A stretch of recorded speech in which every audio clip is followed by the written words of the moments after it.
Camilo llega en el año 59, que es cuando se funda el Departamento de Sociología en la Universidad Nacional. Yo entré en el 60. Fue de las primeras personas que yo vi cuando entré a la universidad, porque después de haberme inscrito y pasado el examen, venían unas entrevistas que hacían los profesores, y en ese caso la entrevista la hizo Orlando Falborda, Camilo y Tomás Ducay, que era un profesor español de humanidades.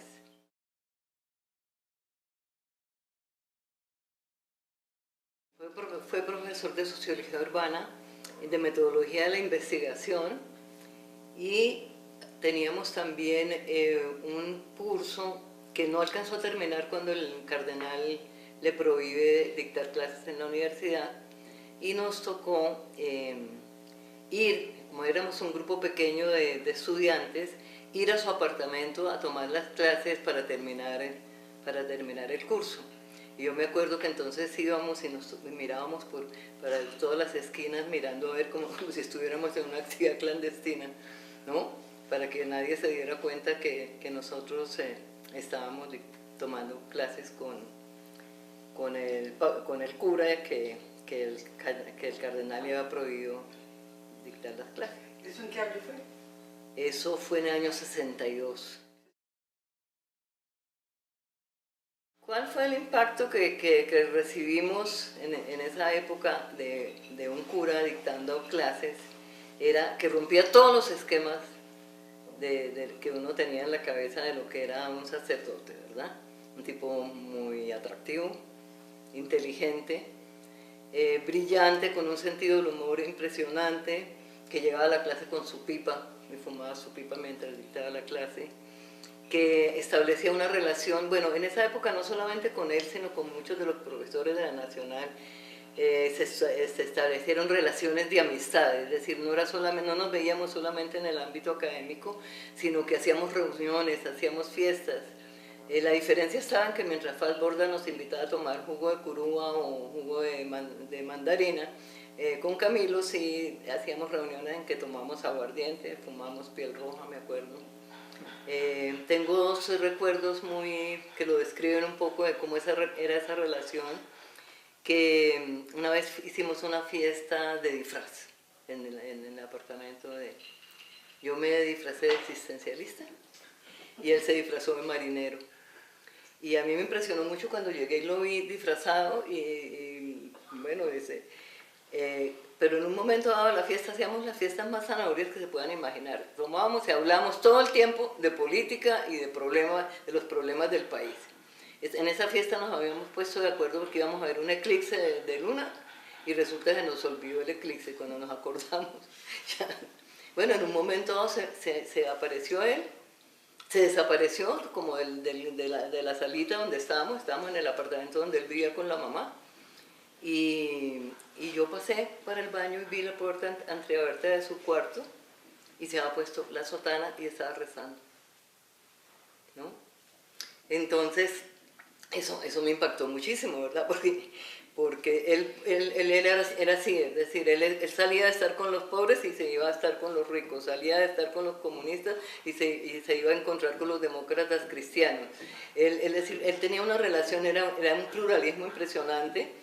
Yo era un soñador, ingenuo también en esa época, tratar de unir la izquierda, es decir, si los solos que decían comunistas eran pro-chinos, pro-soviéticos, pro-cubanos, habían los trotskistas, es decir, él pensó que iba a unir, bueno, eso después se hablará más tarde, pero él era como digo, esos líderes mesiánicos buenos, ¿no? Porque hay malos también.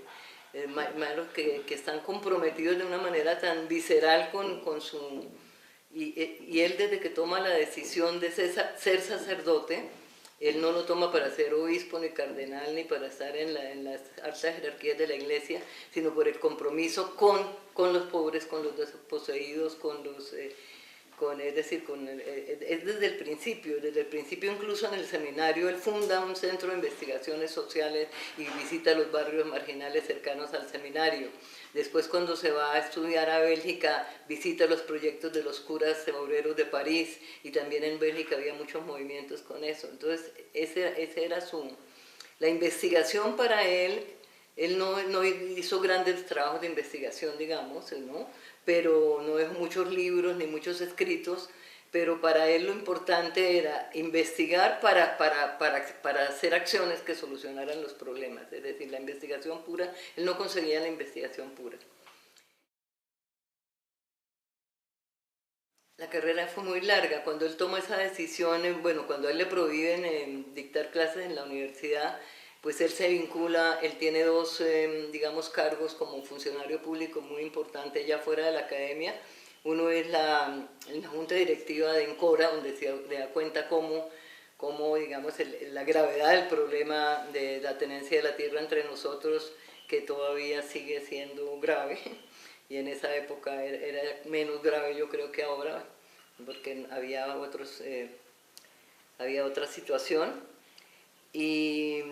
Y él está allí, empieza a tener una serie de conflictos por las posiciones que tomaba en defensa de los campesinos y de los movimientos campesinos, y después entonces entra a la Escuela de Administración Pública y también allí hay conflictos y todo, pero todo eso sucede entre el 62 y el 65. En el 65 él, creo yo, es cuando decide fundar el Frente Unido, y cuando hace el contacto, él trató de todas las maneras de hacer el contacto primero con el Partido Comunista y con las FARC y todo eso, pero no hubo mucha, es decir, no, parece que no se le aceptó muy fácilmente. Es decir, es que esa militancia, la militancia de él, así digamos ya como el compromiso y la toma de posturas tan radicales como las que tomó, eso las hizo después del retiro de la universidad. Es decir, en la universidad ya había empezado, porque cuando él le prohíben las clases es porque la expulsión de los estudiantes, que él defiende a los estudiantes que han expulsado, y el movimiento estudiantil de ese momento lo nombra rector y hace toda yo recuerdo más o menos eso.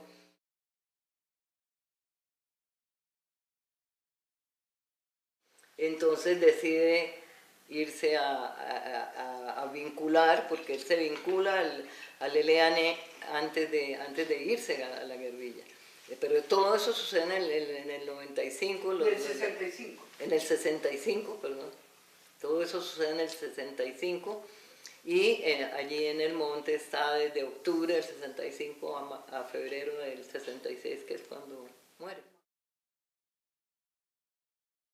Lo llamaban a todos los congresos, a todas las reuniones de sindicalistas agrarios, de todas las reuniones del movimiento social de la época, y él asistía, y cuando empezó a ir a la plaza pública era impresionante cómo convocaba a la gente. A mí me tocó una manifestación en Ibagué, que entre otras cosas se alojó en la casa nuestra cuando fue, y era impresionante porque estábamos saliendo apenas del Frente Nacional y nadie convocaba a nadie, es decir, había una apatía generalizada, y la actitud, por ejemplo, nuestra era de abstenerse. Él también llama a la abstención, y bueno, yo creo que él se inmoló de una manera yo creo que por su idealismo, por su ingenuidad también, por su transparencia, por su compromiso cristiano llevado. Es decir, era un líder muy parecido a lo que estaba pasando en ese momento simultáneamente con Luther King en Estados Unidos y el movimiento de los derechos, ¿no? Yo no fui militante de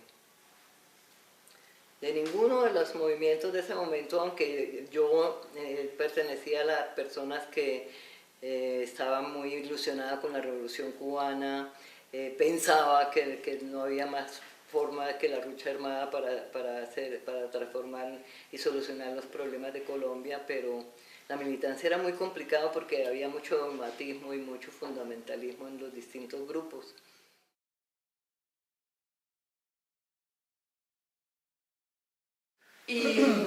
Y me acerqué pues al consejo y empecé a trabajar en el consejo, en lo que fuera, pues a estar con ellos todo el tiempo.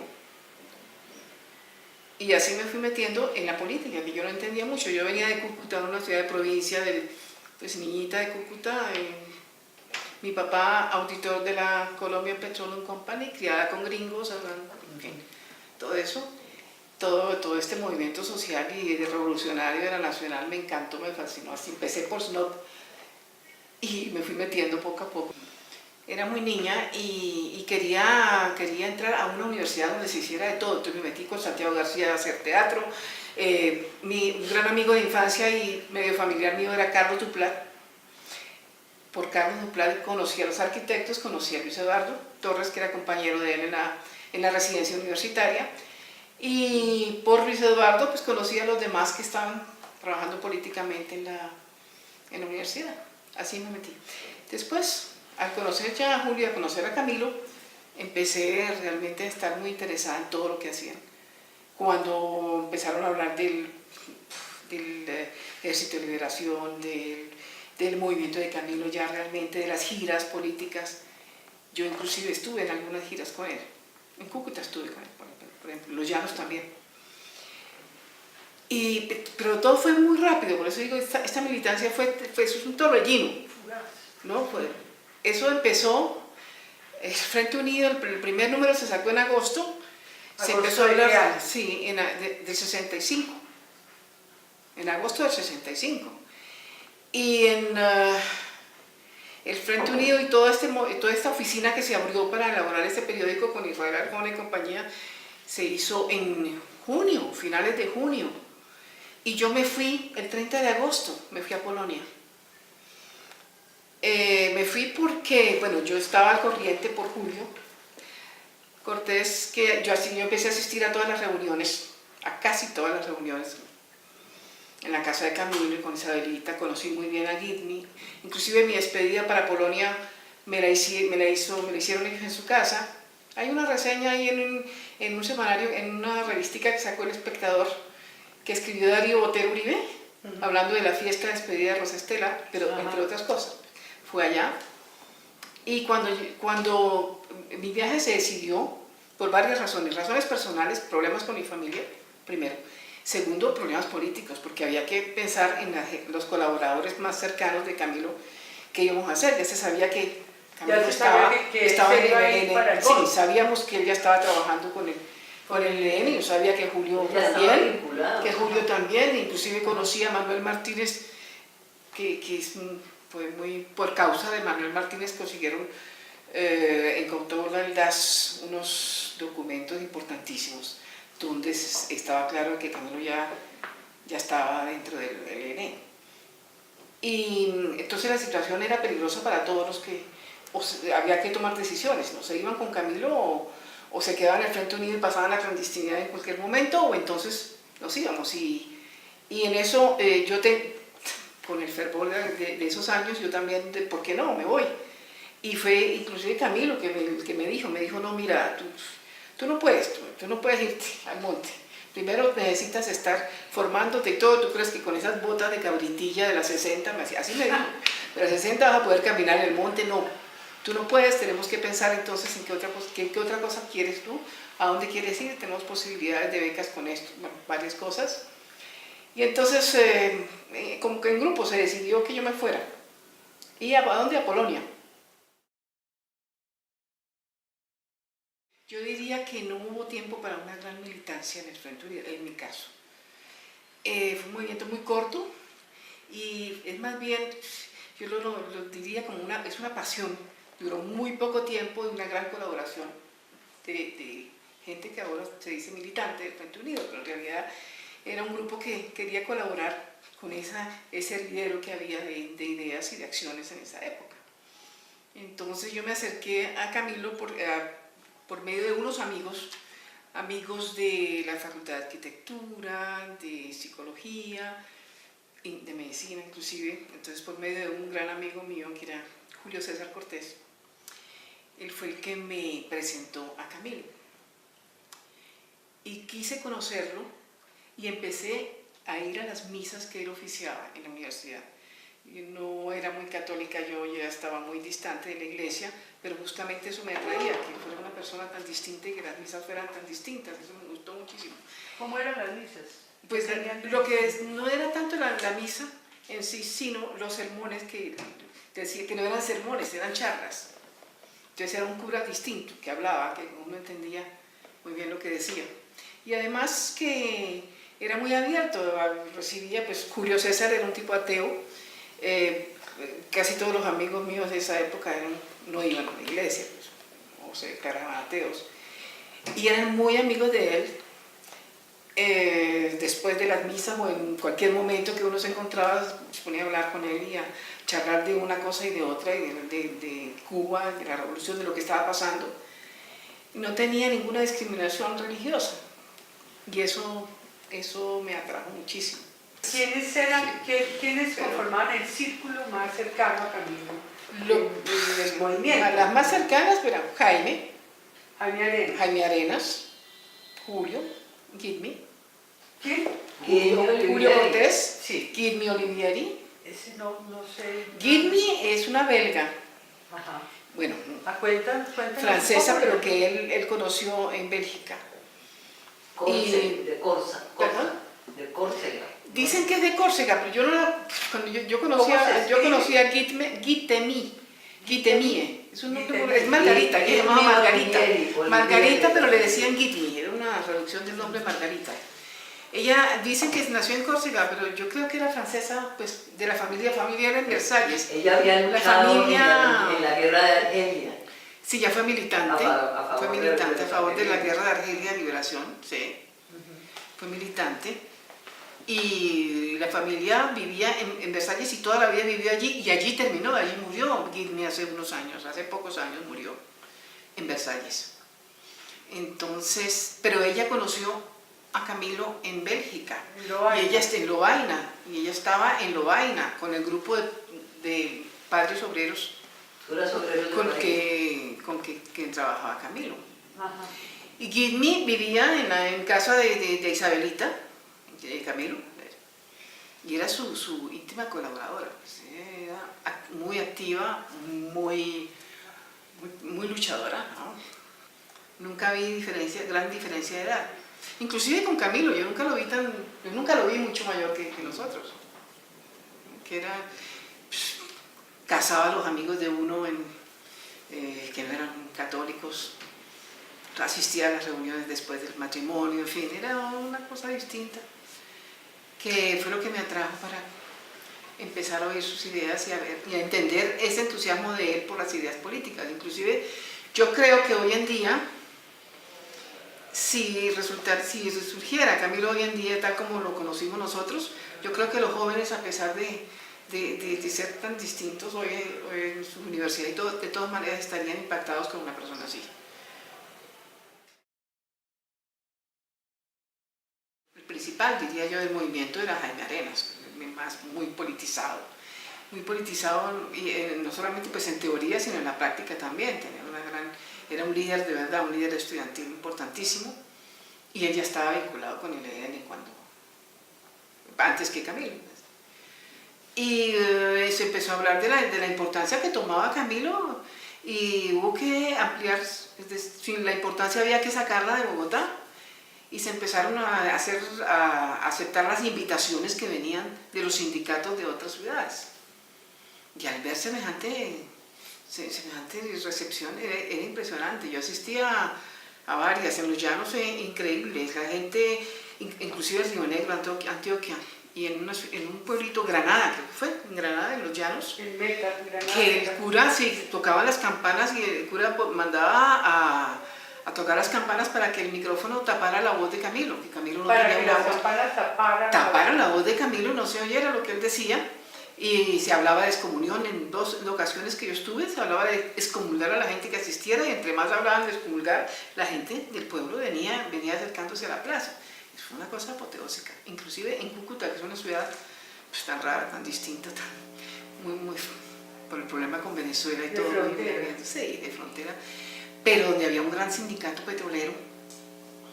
Yo asistía a esa reunión con el sindicato y eso fue impresionante. La gente estaba como lista a coger el arma y él decía, sí, de verdad, él creyó en ese entusiasmo, él creyó que era así, había que hacer la revolución rápido y que eso era la vuelta de la esquina. Si uno hubiera estado en esas, cuando la gente que estaba en esas reuniones, sí, de verdad uno pensaba que sí, es verdad, es decir, esta gente camina detrás de Camilo y es capaz de hacer cualquier cosa.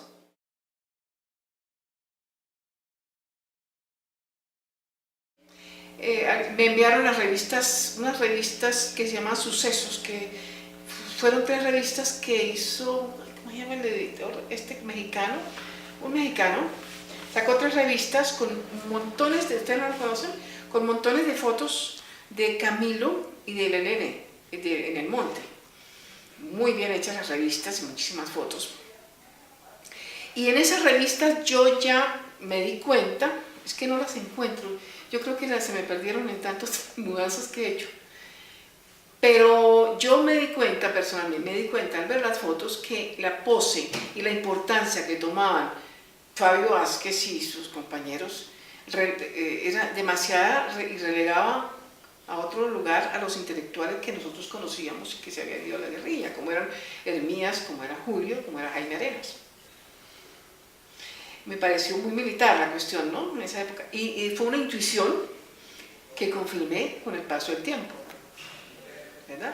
Pero en las fotos, uno ve las fotos y es impresionante la pose de Fabio Vázquez, era un cowboy, un cowboy arrogante, su sombrero, pues a mí no me gustó nunca, a pesar de que en esa época todavía recibía mi correo hablando muy bien del grupo. Y yo creo que de todas maneras pues la división era que pues, los muchachos de la Nacional querían hacer un trabajo político realmente de fondo, creando unas bases campesinas politizadas, concientizadas y por las buenas. Y ya en el monte las cosas no eran por las buenas, sino que había que reclutar y tomar las armas y como le dijeron a Camilo desde el principio, es decir, no, tú lo vas a matar, no, aquí toca. Entonces yo creo que ahí vino la gran diferencia entre los intelectuales idealistas que pensábamos que si todo el mundo estaba de acuerdo lo íbamos a lograr, y entre los otros que están viviendo allá en el monte con todas las dificultades y que saben que por las buenas no se logra nada. Es una gran frustración que llevamos, que seguimos llevando. Es decir, pero yo pienso que a él le hubiera pasado lo mismo que a Julio César y todo eso con los Vázquez. Yo creo que con el tiempo, por un lado, cuando uno habla de la muerte de Camilo, yo pienso que él actuó. Si yo entiendo el comportamiento de Camilo, lo entiendo perfectamente porque eso era lo que admirábamos, ¿no? Bueno, por lo menos yo admiraba, el consecuente con sus ideas. Y él era un pastor de la iglesia y fue un guerrillero raso en la guerrilla. Y eso era lo que él quería. Y él lo mataron ese día, pero lo hubieran podido matar o antes o en cualquier combate porque no era un tipo bien formado físicamente y en fin. Pero no, la acribilla, como él me dijo a mí, no te vas a ir con esas botas, a él también. En la biografía de Broder está que Fabio Vázquez le dijo que no fuera a esa batalla. Que lo iban a... Que no fuera porque no tenía la formación todavía, ya estaba muy reciente su llegada a la guerrilla, y él no quiso.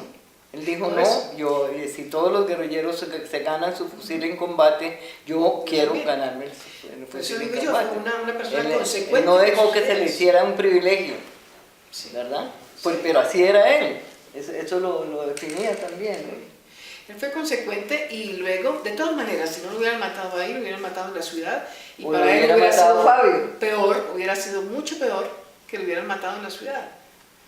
Él murió con sus ideas y en el monte como él pensaba, en la lucha armada, por las malas que vamos a lograr esto y no es por las buenas. Pero es una gran tristeza, pues tanta gente como él, que lo siguieron, tanta gente tan interesante, tan honesta, tan luchadora y se perdieron,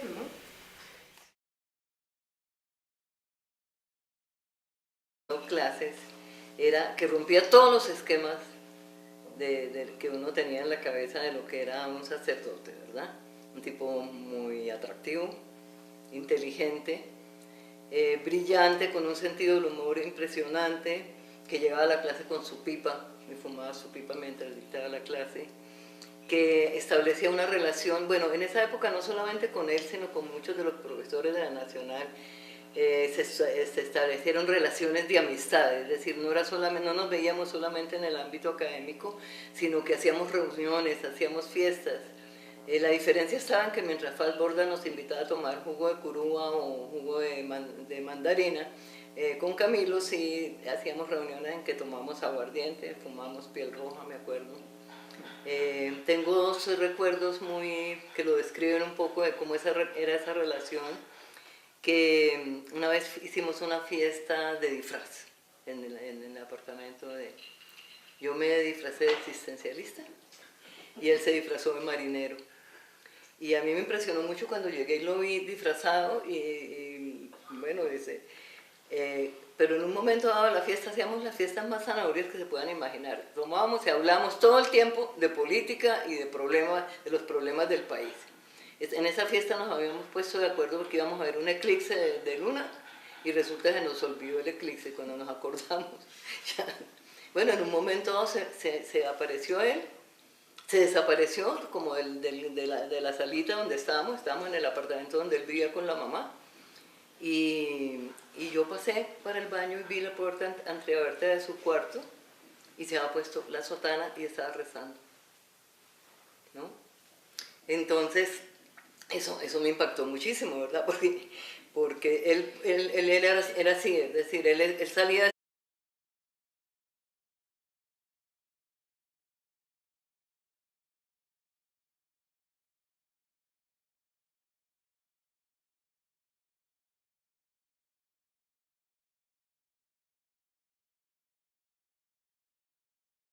Camilo llega en el año 59, que es cuando se funda el Departamento de Sociología en la Universidad Nacional.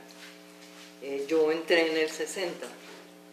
Fue de las primeras personas que yo vi cuando entré a la universidad, porque después de haberme inscrito y pasado el examen, venían unas entrevistas que hacían los profesores, y en ese caso la entrevista la hizo Orlando Falborda, Camilo y Tomás Ducay, que era un profesor español de humanidades.